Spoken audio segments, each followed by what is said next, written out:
war against Iran, and this is no longer just about battlefield pressure. Reuters reports a high-risk U.S. rescue mission inside Iran after an F-15 was shut down, followed by a new ultimatum from Donald Trump. Reopen the Strait of Hormuz by Tuesday or face strikes on critical infrastructure. Tehran's answer? Defiance and fresh attacks on Gulf energy targets. The shock is now global.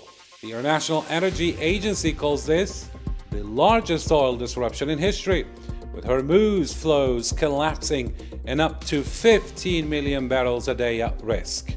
Associated Press and Reuters say Europe is already feeling the squeeze through rising prices, transport costs, and inflation. And then there's Bush hair. The Rosatom warns conditions are deteriorating, while the International Committee of the Red Cross stresses nuclear plants are protected under international law, making every strike nearby a potential red line. Even voices like Robert Kagan now warn this war is fueling global chaos and isolating Washington. So tonight, the question is simple. Is there still an end game, or are we watching strategic overreach unfold in real time? These questions and more are put to my panel for tonight's special shortly.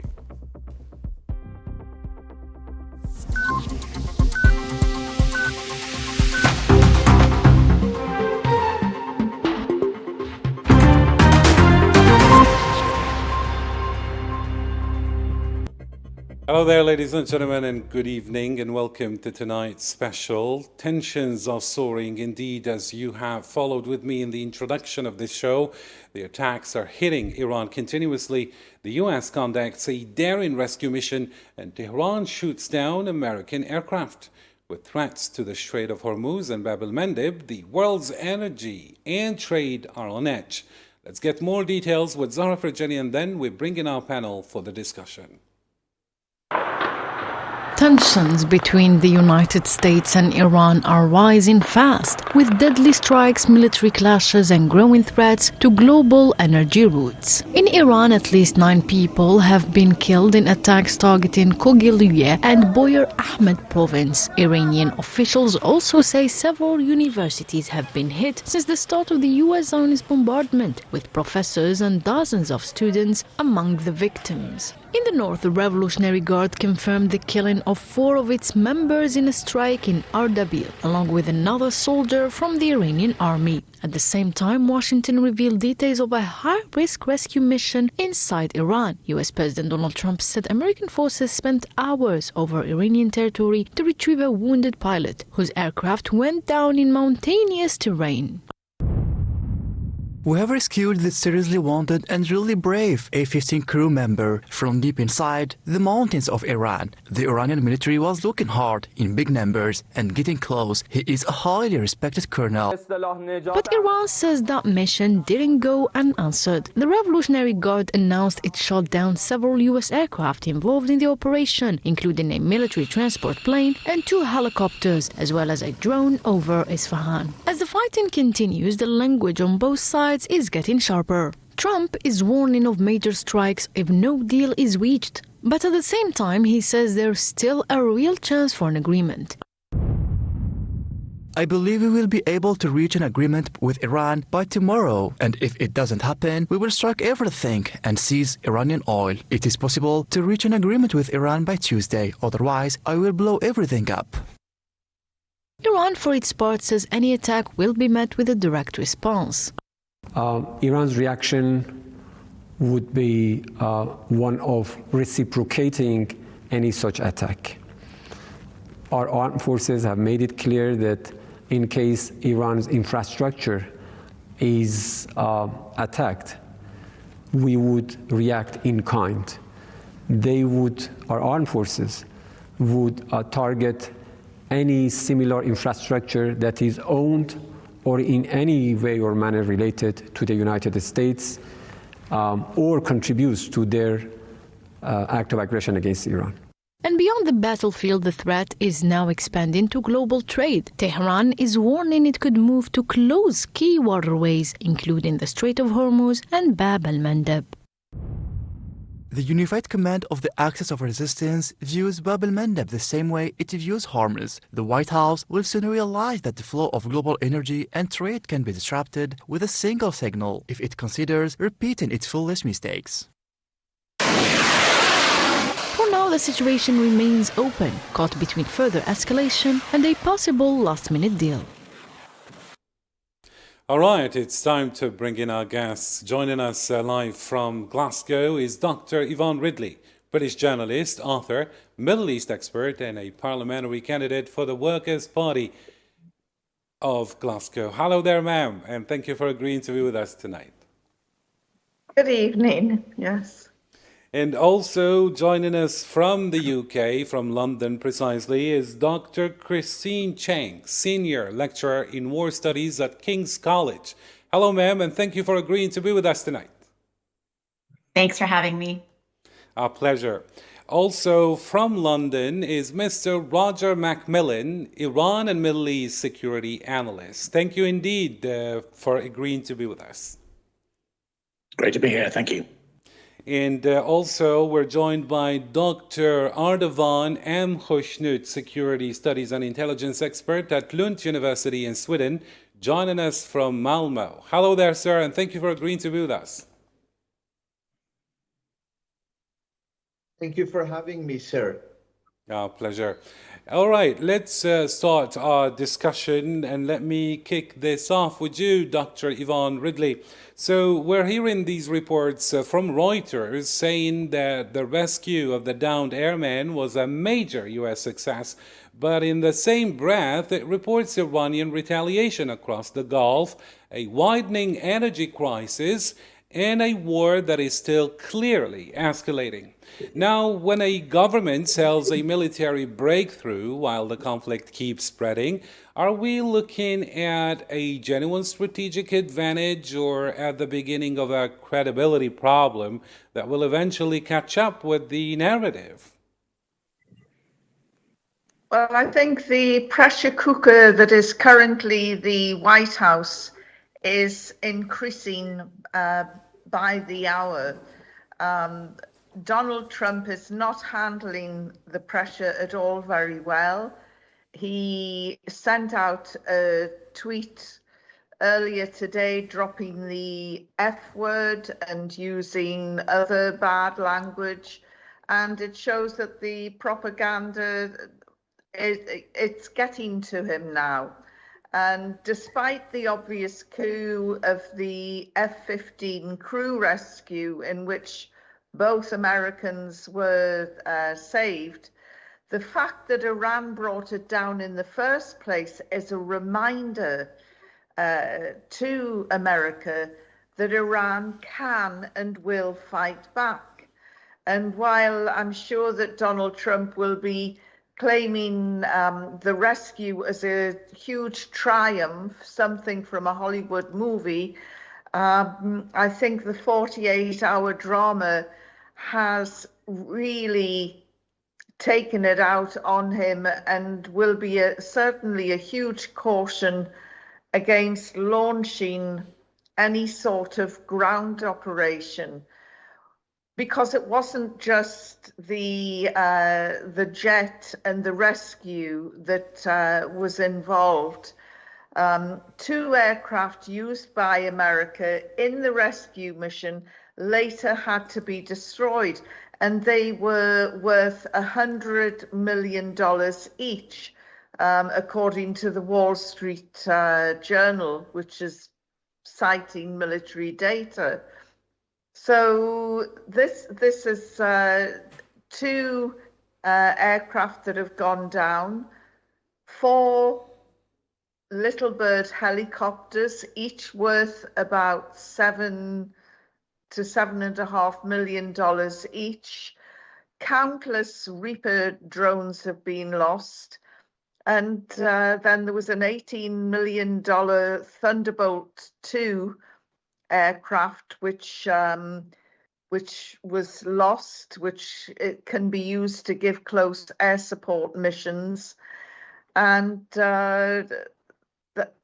then, other, I think 2 Black Hawk helicopters were downed, along with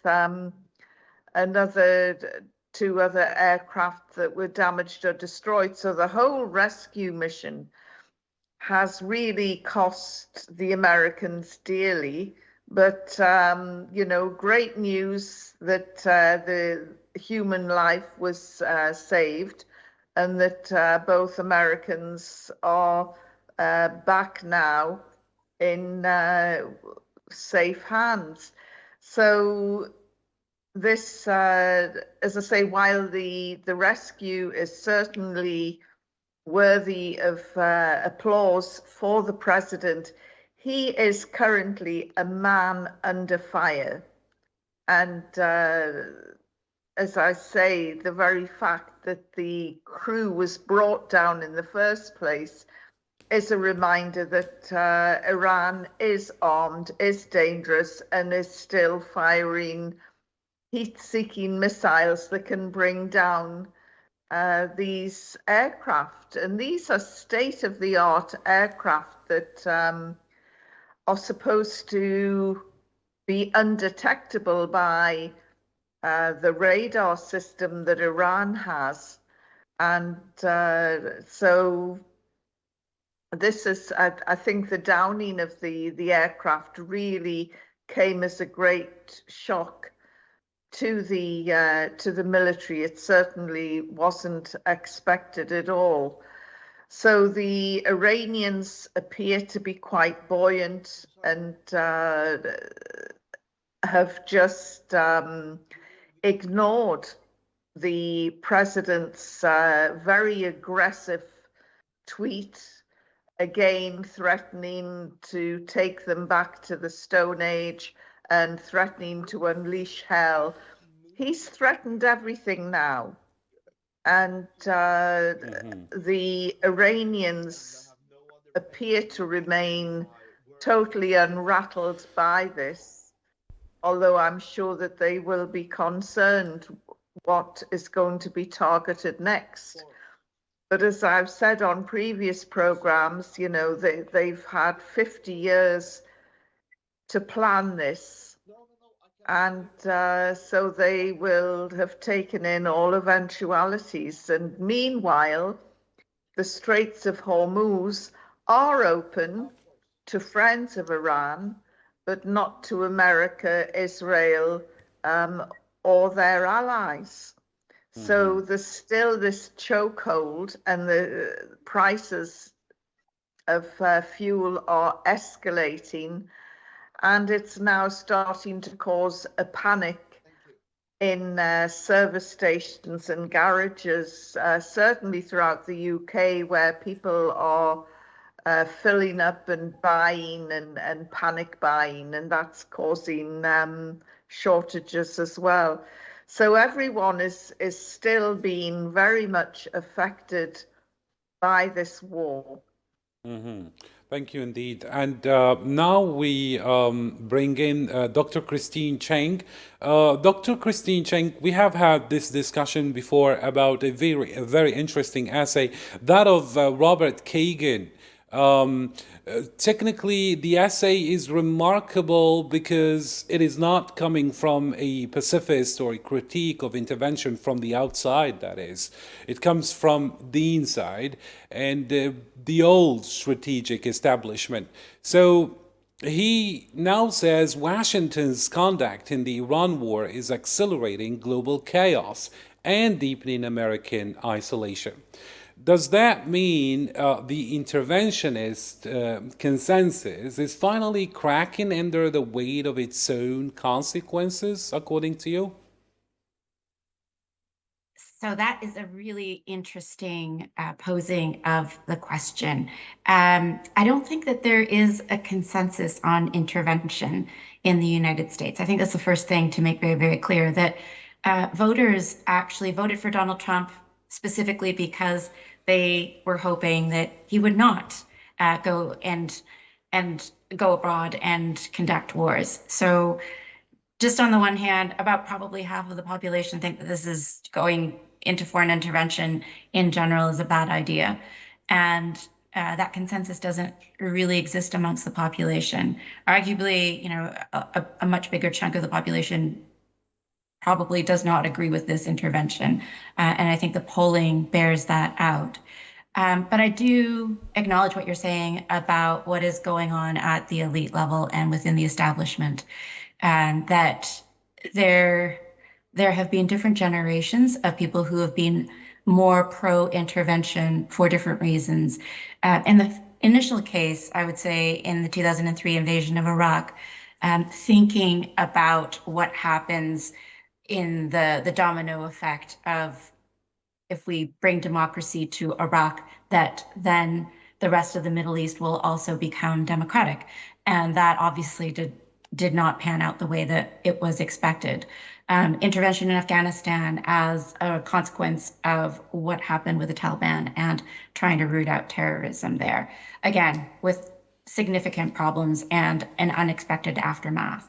But I would just say that the logic of each of these interventions, from the Second World War to Vietnam to Korea and so on, that each war has its own logic, and that Donald Trump is a very unique individual. He's a very unique president, and his reasons for intervening are quite different, I would say, and in a different tradition than what has come before. So that consensus that you're talking about, I don't think actually exists. And I say this as somebody who back in 2003, 25 years ago, was out in the streets protesting against the invasion of Iraq because I thought it was a terrible idea back then. And I still think it's a terrible idea now. And I think this war in Iran is also not working out the way that he is expected. Mm-hmm.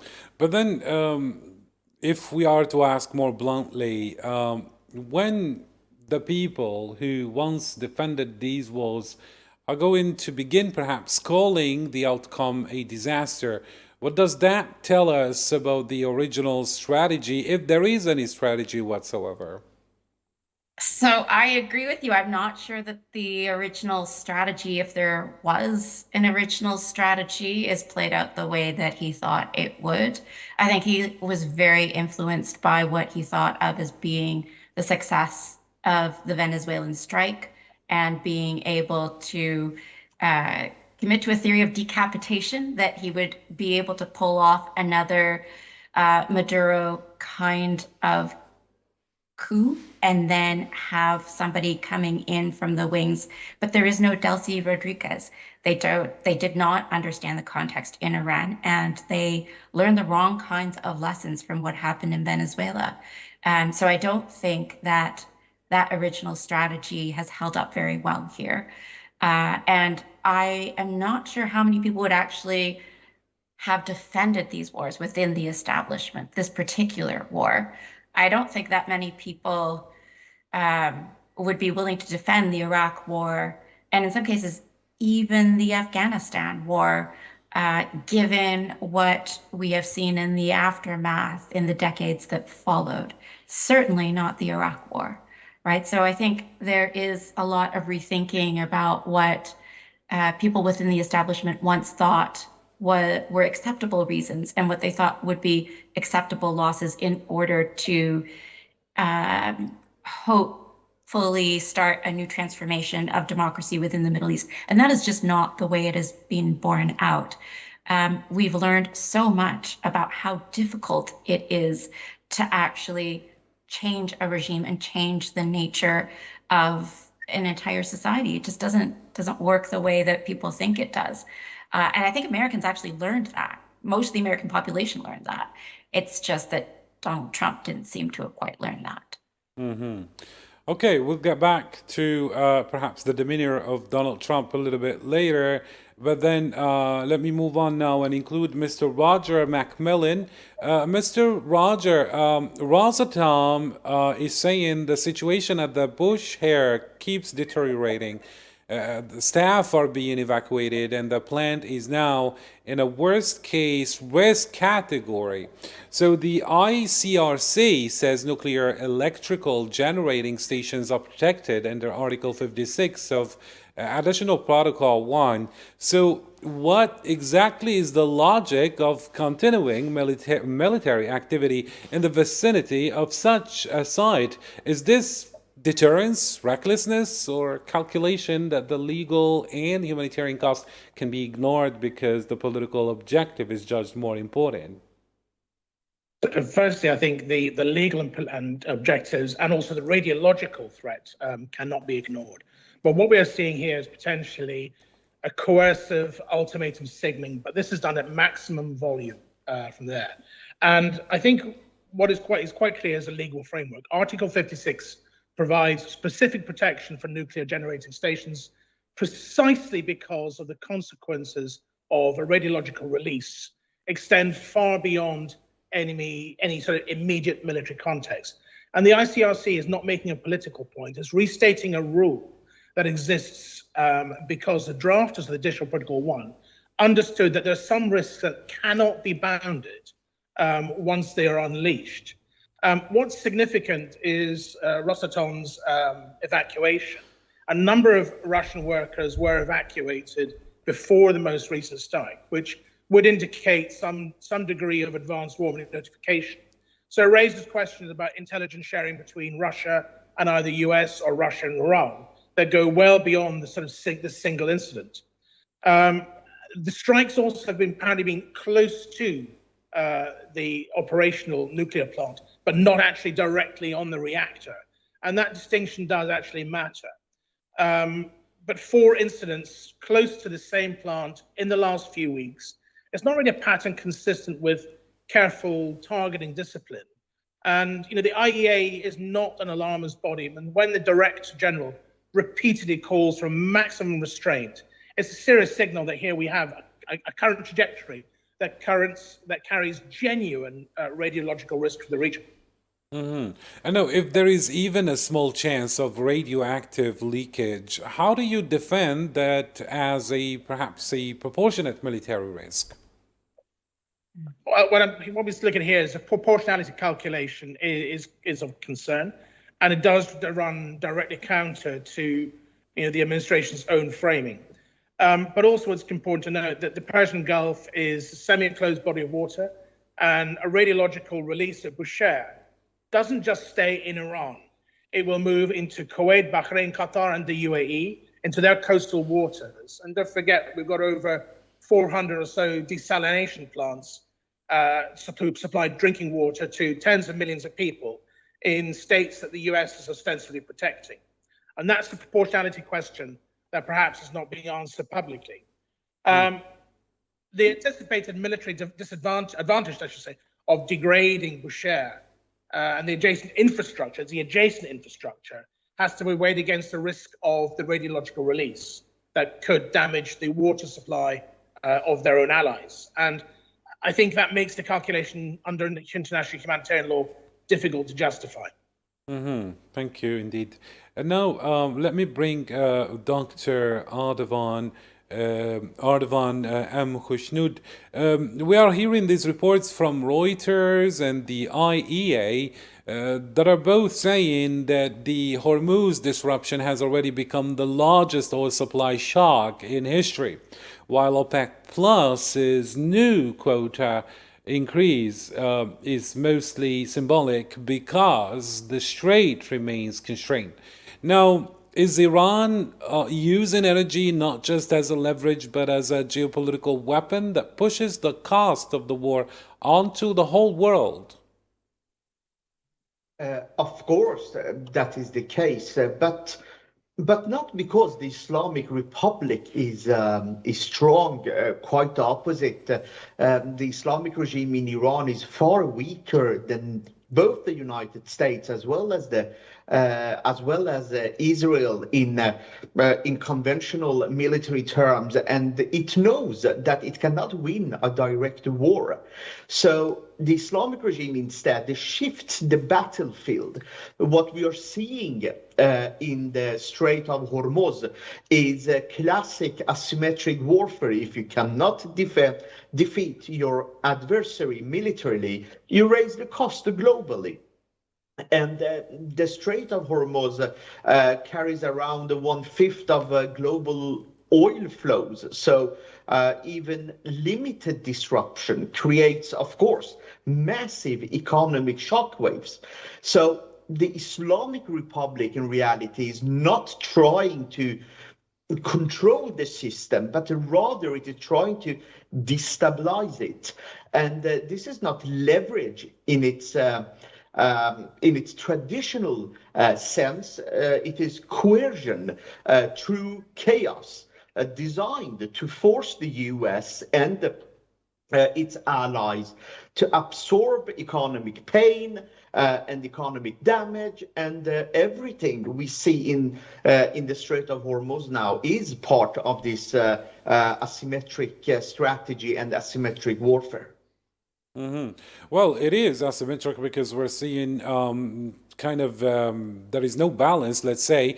We're having advanced military equipment, either from the side of the US or the entity. However, does this in wars, everything is justified in a way. Of course, we have laws and so on, so as not to commit war crimes. However, this is a country that is in a state of self-defense. So any means that it has to defend the people from being bombed is kind of justified.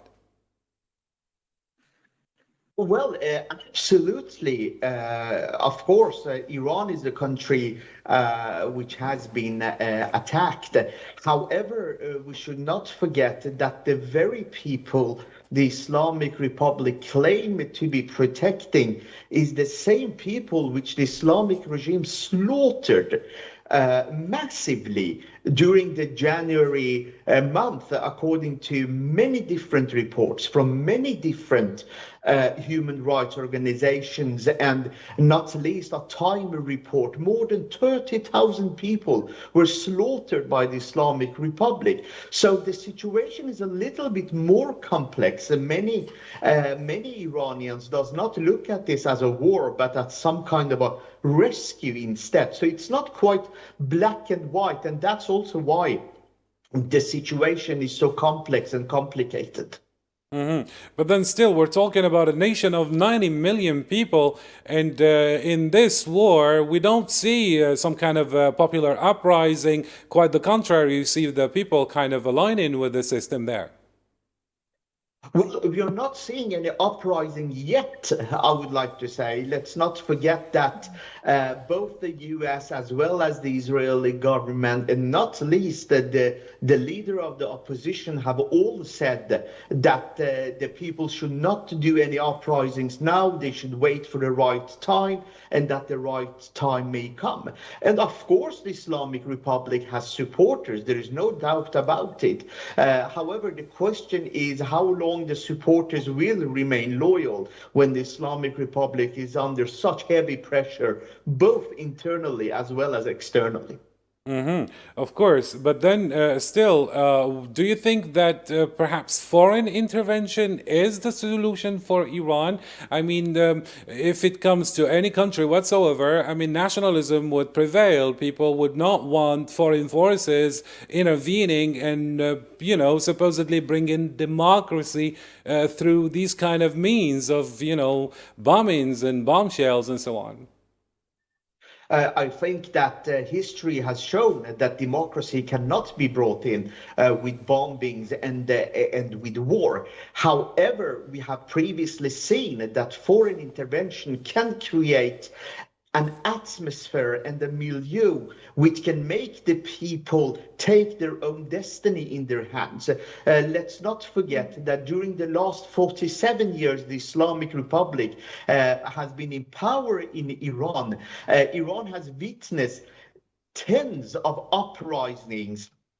Every single one of them have been brought down by massive power and which culminated in the January 8 and January 9 slaughter of more than 30,000 people. No Iranians like to see their country being bombed, but I believe that many Iranians believe that if this is the way we can get rid of the Islamic Republic, then let's go for it. But then can't we draw examples from what happened in Iraq, what happened in Syria, and so on and so forth? This didn't bring any democracy or freedom to the people. Quite the contrary, it brought devastation. We can very well also compare Iran to those countries. I would very much like to do that. And I would like to say that, well, Iran is not like Iraq, Iran is not like Syria, Iran is not like, for example, Afghanistan. Iran has a 7,000 years history, and in Iran we do have a unique unity. We do have an organized opposition. There are opposition leaders. We did see that in the January massive demonstration where more than 5 million people, according to estimates from European intelligence organizations, came to the street against the Islamic Republic. So we did not have that in Afghanistan. We did not have that in Syria. We did not have that in Iraq. Thank you indeed. And now I get back to you, Dr. Christine Cheng. The IA or the IEA is saying Europe is now feeling the shock. Reuters says supply losses are extreme, and AP says higher fuel and transport costs are already feeding inflation. At a political level, what happens when a war that is framed in Washington as strategic self-defense becomes in Europe a cost of living problem? Yeah, I think the cost of living problem is going to hit very hard, and it's both in Europe, but also in the United States. You can see in the US, gas prices are the thing that everybody talks about all the time because it's such a visible sign of what is going wrong with this war. When people feel it at the pump, every single day you can track it going. And when it cracks $4, which it has per gallon, then people start to look at prices and say, oh, I can really feel this. In Europe, there are going to be some major political consequences on the electoral side as well. So we know when people get angry about cost of living that they start looking for alternatives. And the question is, who benefits from those alternatives? And typically we would see that the electorate becomes maybe more radicalized, more willing to try less conventional parties. So maybe we're going to see less moderation here, right? We're not going to see as much centrism or moderation within the electorate. We might see the radical left coming up with a story, or the radical right, the extreme right, coming up with a very different story, the nationalist right coming up for different stories about who to blame and why. And I would say in the UK in particular, the closer that you are seen to being to Trump, the more in trouble you're going to be in this particular case. This is not a popular war at all in Europe. The populations don't, the people don't like what is going on. And I think you can see this is very clearly borne out in the polling. But we're in a tough strategic situation because our security is very much still bound up with that of the United States. Certainly in the UK, but I would say broadly for the rest of Europe as well. And I think that's where you've got a structural problem, right? So this is where Europe is right now. Macron and Starmer have been trying to play nice to Donald Trump, but it's been very, very hard. And in this case, I think quite a number of European countries have made the calculation that their own voters are going to, they're going to see backlash at the polling booth if they do not separate themselves out from this war very clearly, precisely because of this cost of living crisis that is going to come about if this war doesn't end very, very quickly.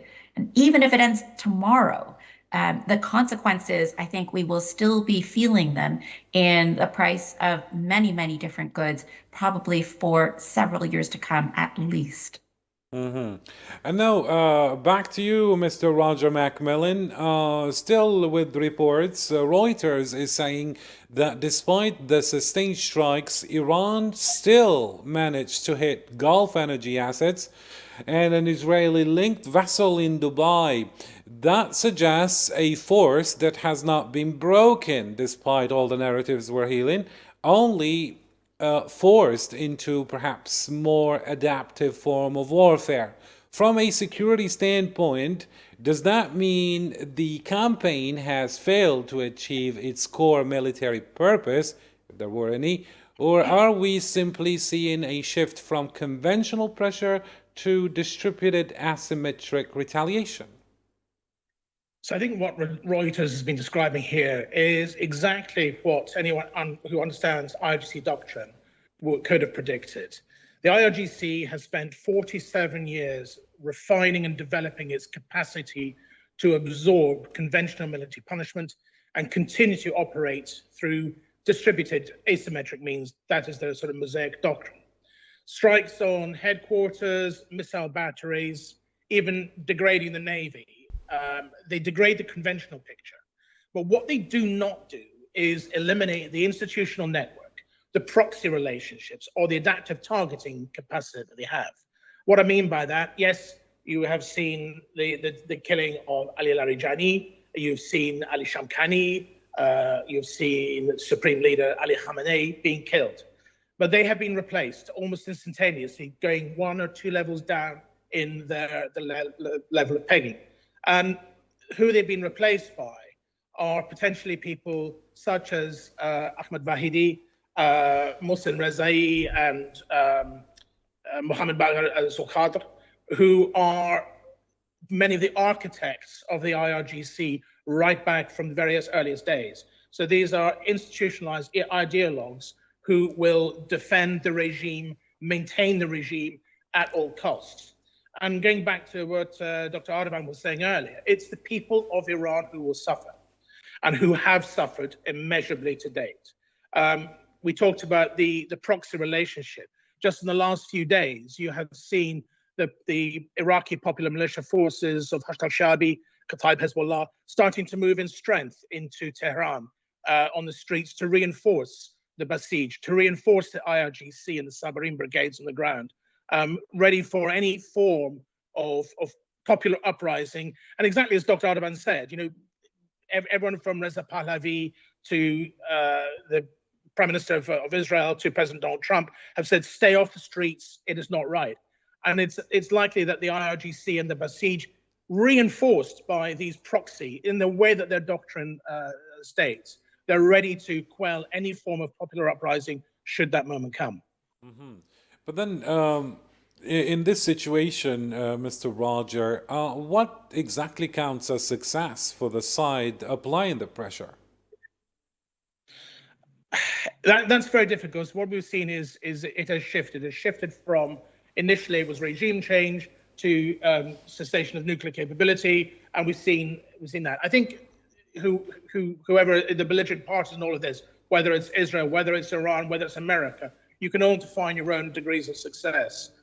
For me, I'll be looking at success once we see the people of Iran safe from the threats posed to them by their own the current leadership, the Islamic Republic, and that will ultimately bring stability, or have much greater stability within the region. Thank you indeed. And now let me move to Dr. Yvonne Ridley. Dr. Yvonne, AP is saying thousands have already been killed, and 8 groups warn the war is now obstructing food, medicine, and humanitarian supply chains across several regions.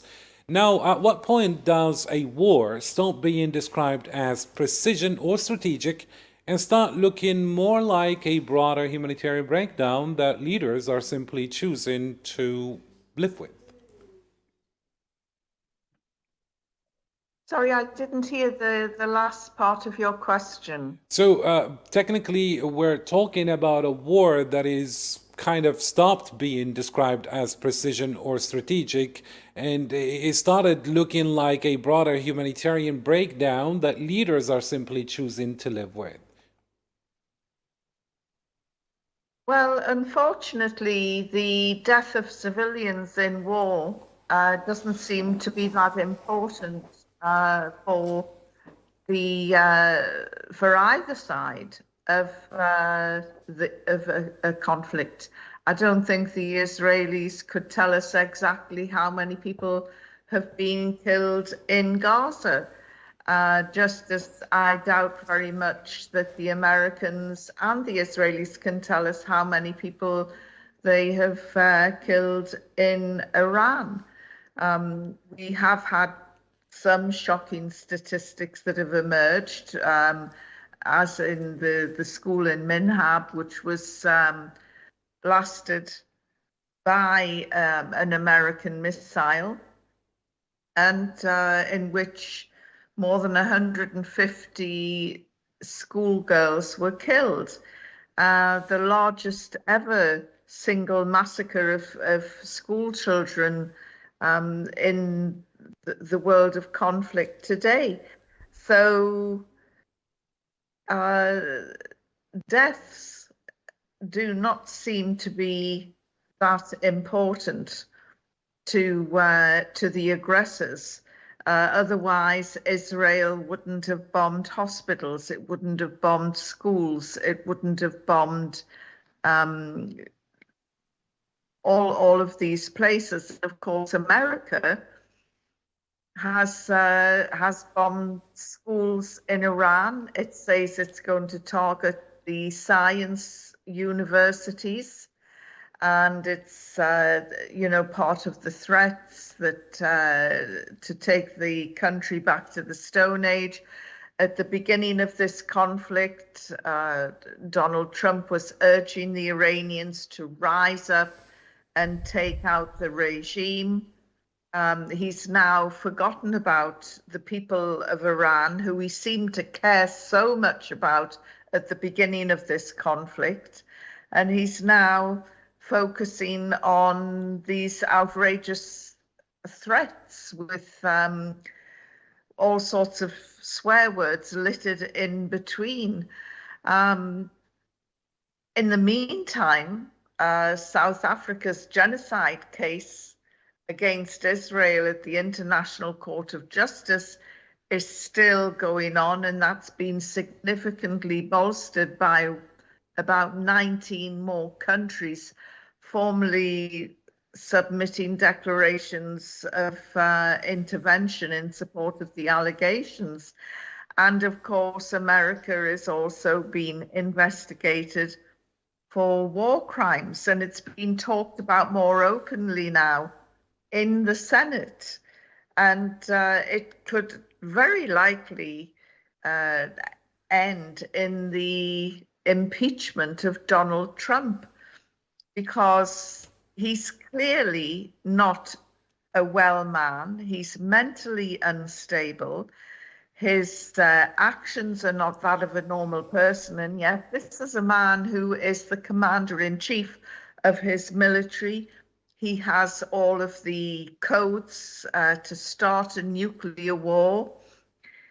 Israel, of course, we know, has in excess of 100 nuclear warheads in its country.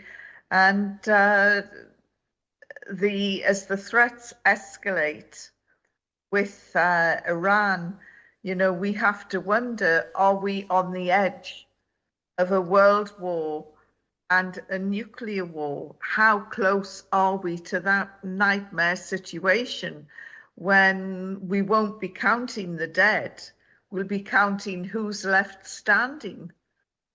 Mm-hmm. Thank you, Dr. Ivan. And now let me move on to Dr. Ardavan Khoshnood. Dr. Ardavan, the Atlantic Council is arguing that the Gulf emerging from this war will be very different from what we know, and that the conflict could reshape regional alignments for years. Now, if Iran is forcing the Gulf states, Europe, and the US to react on its terms through energy and security pressure, is Tehran actually changing the regional balance without needing a decisive battlefield victory? Well, what I can tell you is that this is actually the key distinction. I mean, the Islamic Republic can disrupt the system, but it cannot reshape it in a lasting way. And the disruption is not the same as power. In fact, the more the Islamic regime uses asymmetric tools, like we have seen in the Strait of Hormuz, the more it reinforces alignment among the United States, the Europe, the countries around the Persian Gulf, and so on. And it creates an urgency, but not influence. So while it may look like Tehran is forcing reactions, it is not building a new regional order. It is, in fact, accelerating the conditions that justify containing and ultimately weakening the regime even further than what it has been weakened now. Mm-hmm. But then, amidst this scenario, if that really happens, how would you see, for example, Russia and China gaining by default, let's say, simply because the US and its allies are tied down? It's a very good question. And I believe that it will not be so much of a gain for the Russians. They are already tied down in Ukraine, and they lack the capacity to convert what's happening into some kind of a strategic gain. It is a little bit different with China, and I would argue that China may actually benefit from US distraction, but marginally. It depends very much on energy flows because China is quite dependent on the energy flows in the same region, which now is being destabilized. Around 20% of global oil passes through the Strait of Hormuz, and most of it goes to Asian markets. So instability there hurts China as much as it helps. So this is not a clean win for either of them. It's a volatile situation, and they have to manage it. And that is also why I would not be surprised in seeing many surprises in the coming days and weeks. Dr. Christine Chang now. Amidst all this situation, Kagan's warning, the IEA's energy alarm, AP's humanitarian reporting, and Reuters' account of the widening battlefield all points to a war whose costs are rising faster than its stated gains. If a campaign of this sort is increasingly justified by urgency rather than by outcomes, how close is it to becoming strategically unsustainable? So the question is, was it ever strategically sustainable? It's not clear what the goals of this war have been from the beginning. I think you can see lots of different things that Donald Trump has said throughout the entire operation. I think part of the reason for that is because he has been hoping that, something will come good, and then he can claim that he said that this was the goal from the very beginning. But I think it's becoming increasingly clear that it's going to be hard for him to extract himself from this situation without losing face. And I think that's going to be incredibly tough, especially if it goes on and on. And if Iran is able to retain control of the Strait of Hormuz, then Donald Trump is certainly going to feel it at the ballot box, and that will look like a global humiliation to him, and he's going to have a very tough time of it.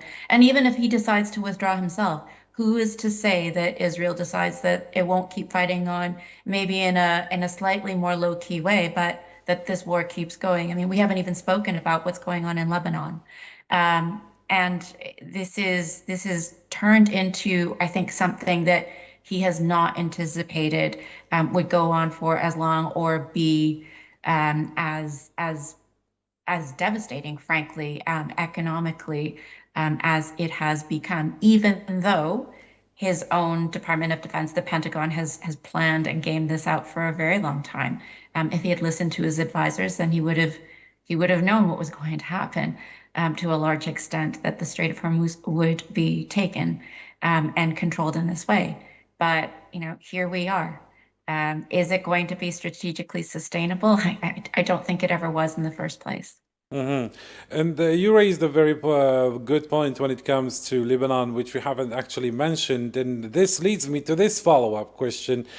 So if we are to talk about who's gaining from this war and at whose interest is this war, we all point to the entity there, the supposedly ally of the US that is serving its interests on the cost of its European allies and even domestically its own citizens, Dr. Chen.